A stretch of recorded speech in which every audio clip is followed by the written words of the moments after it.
دوستو channel subscribe like اور share فرمائیں، شکریہ۔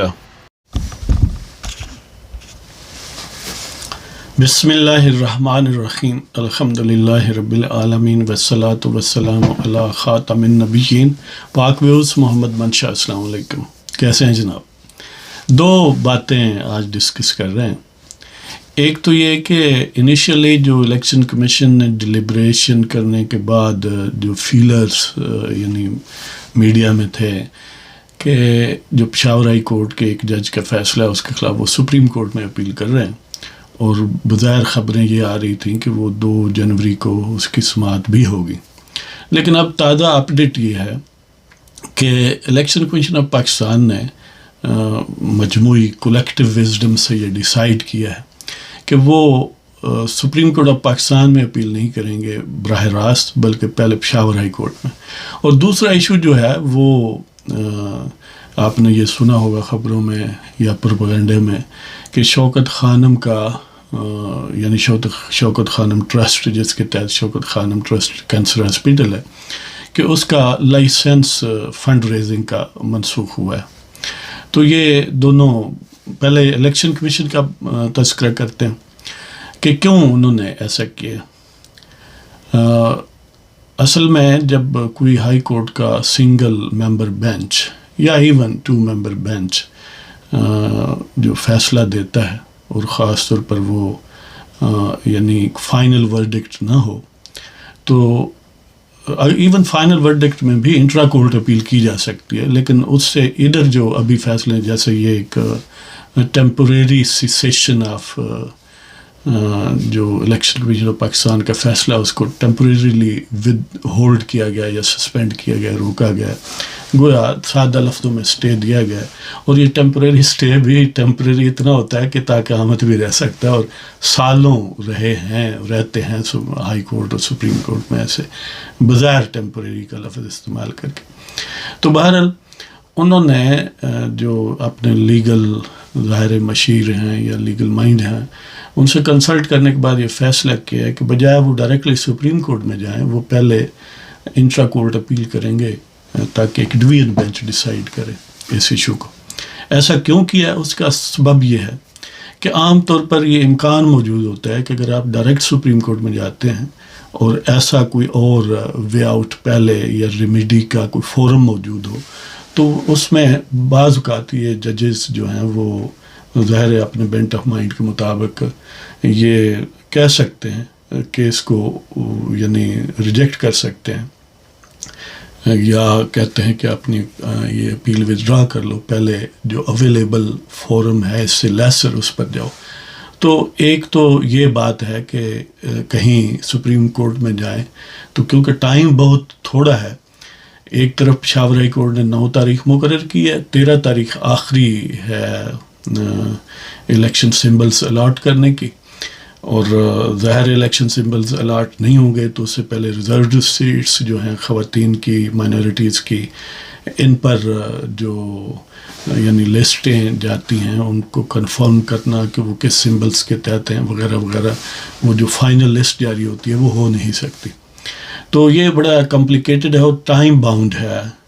کہ بڑے تھوڑے وقت میں بہت زیادہ کام ہے اور ٹانگیں اڑانے والے بہت تو انہوں نے یہ سوچا کہ بجائے پہلے سپریم کورٹ میں جاؤ اور پھر وہ کہیں کہ پہلے پشاور ہائی کورٹ میں انٹرا کورٹ اپیل کریں، اس سے بہتر ہے کہ یہاں پہلے ایگزاسٹ کر لیں جو اویلیبل آپشن ہے۔ تو لہذا وہ پشاور ہائی کورٹ میں کر رہے ہیں، اگرچہ اس کا نتیجہ بڑھا کے وہی 3 پات والی وہ بات ہے کہ اس لیے کہ پشاور ہائی کورٹ کا چیف جسٹس اور کچھ اور ججز انکلوڈنگ یہ کامران حیات میاں خیل جو ہے، یہ تو رپورٹڈلی گویا یعنی وہ نیازی قذاب کے گویا دستے کذب پر بیعت ہوئے جیسے یعنی جو فیاض حمید باجوہ نے بہت سارے ججوں کو ان کے ہاتھ دستے باطل پرست پر بیعت کروایا تھا، تو ان میں یہ حضرات بھی ہیں، اور کچھ کی تو براہ راست رشتہ داری اور یا اپوائنٹمنٹ انیشل یا کنفرم ہی نیازی کے دور میں ہوئی ہے۔ تو اس کا امکان تو کم ہے کہ جو پی ٹی آئی کو فیور ملی ہے اس کو ریورس کیا جا سکے پشاور ہائی کورٹ کی حد تک، لیکن پھر بھی ایک راستہ ہے اور ظاہر ہے لیگل راستے سے ہو کے ہی الٹیمیٹلی سولوشن ہوتا ہے. تو اس لیے election commission of Pakistan intra court appeal Peshawar high court میں کر رہا ہے. ظاہر ہے وہ اس چیز پر زور دیں گے کہ جلدی فیصلہ ہو، اور دوسری طرف جو 9 جنوری ہے وہاں ظاہر ہے پہلے نوٹس بھی ہو چکے ہیں الیکشن کمیشن کو بھی اور باقی پارٹیز کو بھی، تو وہاں پر ہیئرنگ ہوگی. اگر اس سے پہلے انٹر کورٹ اپیل یہ کر دیتے ہیں، جس کے بہت زیادہ چانسز ہیں، ہو سکتا ہے کہ وہ 9 جنوری کی ہیئرنگ جو ہے وہ دراصل اسی میں ضم ہو جائے.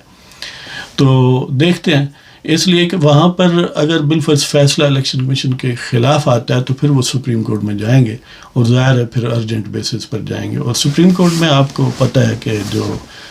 چیف جسٹس صاحب ہیں اور ان کے رفقا جو ہیں وہ اس بات پر بڑے سنجیدہ ہیں کہ الیکشن جو ہیں وہ 8 فروری سے آگے نہیں جانے چاہیے اور لازمی ہونے چاہیے. اس لیے انہوں نے اس پہ مثلا لاہور ہائی کورٹ کی ایک اٹمپٹ جو سبوٹاج کرنے کی تھی، وہاں پر بھی 1-2 ججز کی یہ کوشش تھی کہ اچھا مزے کی بات یہ ہے کہ پی ٹی آئی والے ویسے کیونکہ وہ جھوٹ کے دجل اور مکر و فریب کے اور پروپیگنڈے کے بہرحال چیمپئن ہے، اس میں اس چیز کو تو ماننا پڑے گا. تو انہوں نے ایک طرف تو وہ کہتے ہیں جی ہمیں الیکشن دو، اور دوسری طرف خود الیکشن جو ہے اس کو سبوٹاج کرنے کی اٹمپٹ کرتے ہیں کہ لاہور ہائی کورٹ سے یہ فیصلہ کروایا کہ دیکھیں یہ جو ریٹرننگ افسرس ہیں یہ ایڈمنسٹریشن سے نہیں ہونے چاہیے، اور دوسری طرف خود high court Lahore high court نے ریفیوز کیا تھا کہ ہم نہیں دیتے ریٹرننگ افسر جوڈیشل افسرس کو. تو پھر وہ بندہ پوچھے کہاں سے لائیں جی ریٹرننگ افسر، کیا امپورٹ کیا جائے افغانستان سے لے آئیں یا ایران سے لے آئیں یا چین سے برآمد. تو بہرحال یہ صورتحال ہے. تو مطلب یہ کہنے کا ہے کہ الیکشن کمیشن چاہتا ہے کہ جلدی سارے چینلز جو ہیں سارے آپشن ایگزاسٹ کریں اور سپریم کورٹ میں پہنچیں، اور سپریم کورٹ میں جب پہنچیں گے ان کیس کے الیکشن کمیشن کے خلاف فیصلہ آتا ہے جس کے تقریباً 90% چانسز ہیں، تو پھر امکان یہ ہے کہ وہ 1-2 دن میں نپٹا دیں گے اور موسٹ پروبیبلی ایسا ہی فیصلہ کریں گے جس سے الیکشن سبوٹاج نہ ہو. تو یہ تو صورتحال ہے کہ کیا پی ٹی آئی کو بیٹ ملے گا یا نہیں ملے گا، یا پی ٹی آئی کا جو الیکشن ہے وہ ویلڈ تھا یا نہیں، اور اس کے کیا کنسیکوینسز ہیں. کیا گور خان صاحب جو بیرسٹر یا وکیل ہیں وہی چیئرمین ہیں پی ٹی آئی کے، یا نیازی صاحب ہیں جو ظاہر ہے ہیں جی. تو یہ تو ہوا یہ معاملہ. لیکن بہرحال یہ کام بہت الیکشن کمیشن کا پیچیدہ اور بڑا مشکل اور بڑا سمجھ لیں کہ جو نرو شیٹرنگ ہے کہ ایک طرف بھرپور پروپیگنڈا کرنے والے اور ان کے حاشیہ بردار اور ججز کی ایک کثیر تعداد ہائی کورٹس میں اور کچھ سپریم کورٹ میں موجود ہے جو کہ گویا وہی رول کرنا چاہتے ہیں، وہ جو شیرو کا رول ہے نیازی قذاب کے پاس. تو دوسرا اب جو شوکت خانم ٹرسٹ ہے انہوں نے ایک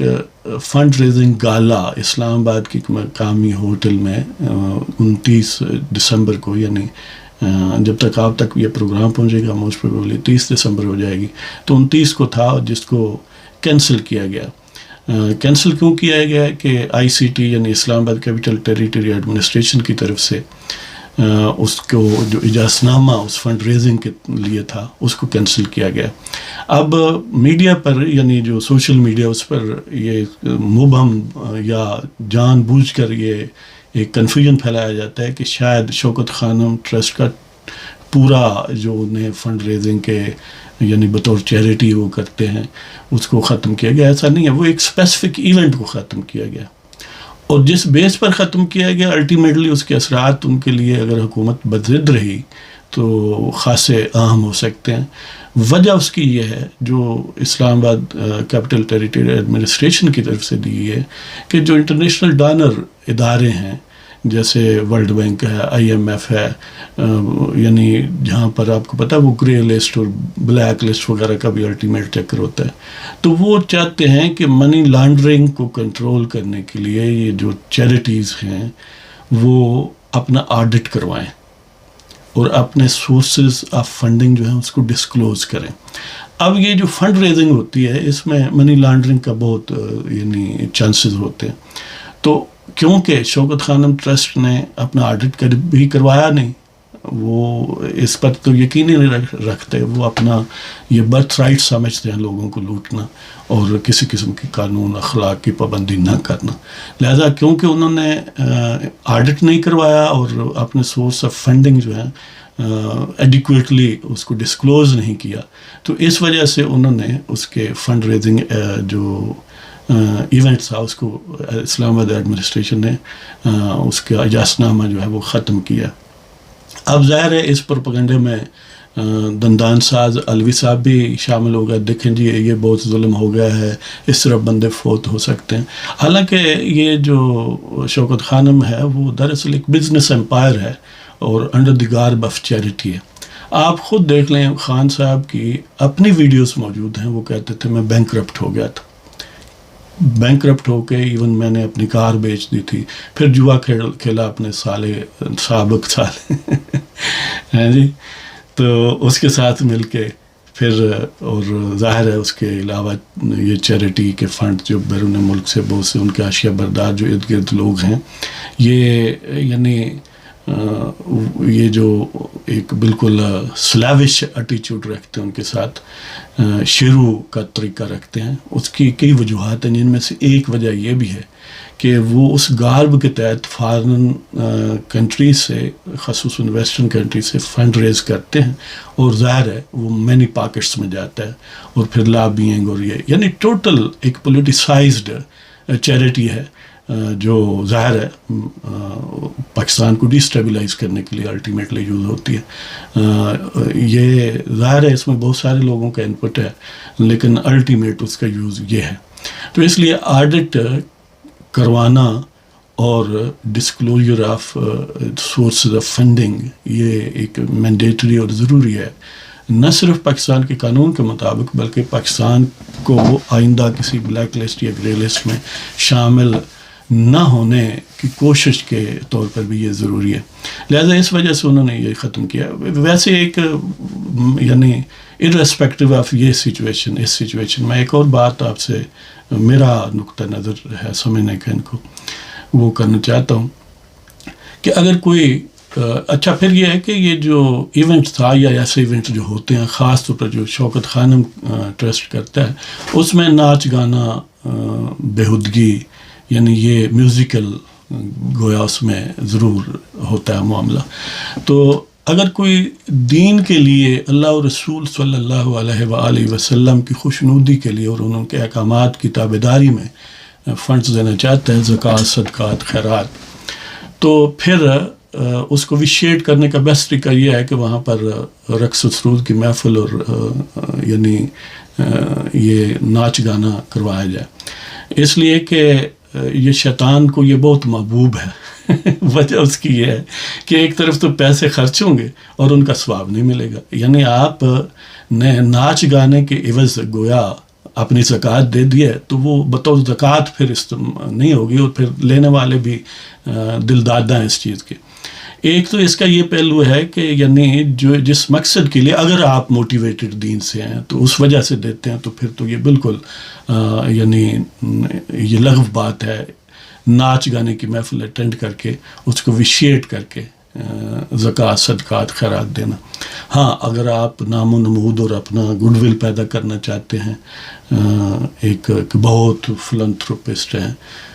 یعنی دین سے اس کا کوئی لینا دینا نہیں ہے، تو پھر ظاہر ہے آپ ڈانس پارٹی بلکہ ڈانسرز کو بھی عطیہ دیا کریں وہاں پر، یعنی سارا کچھ ہی ہونا چاہیے. پھر تو کوئی حد نہیں ہے نا، پھر تو ظاہر ہے پرسنل ایگرینڈائزمنٹ اور پرسنل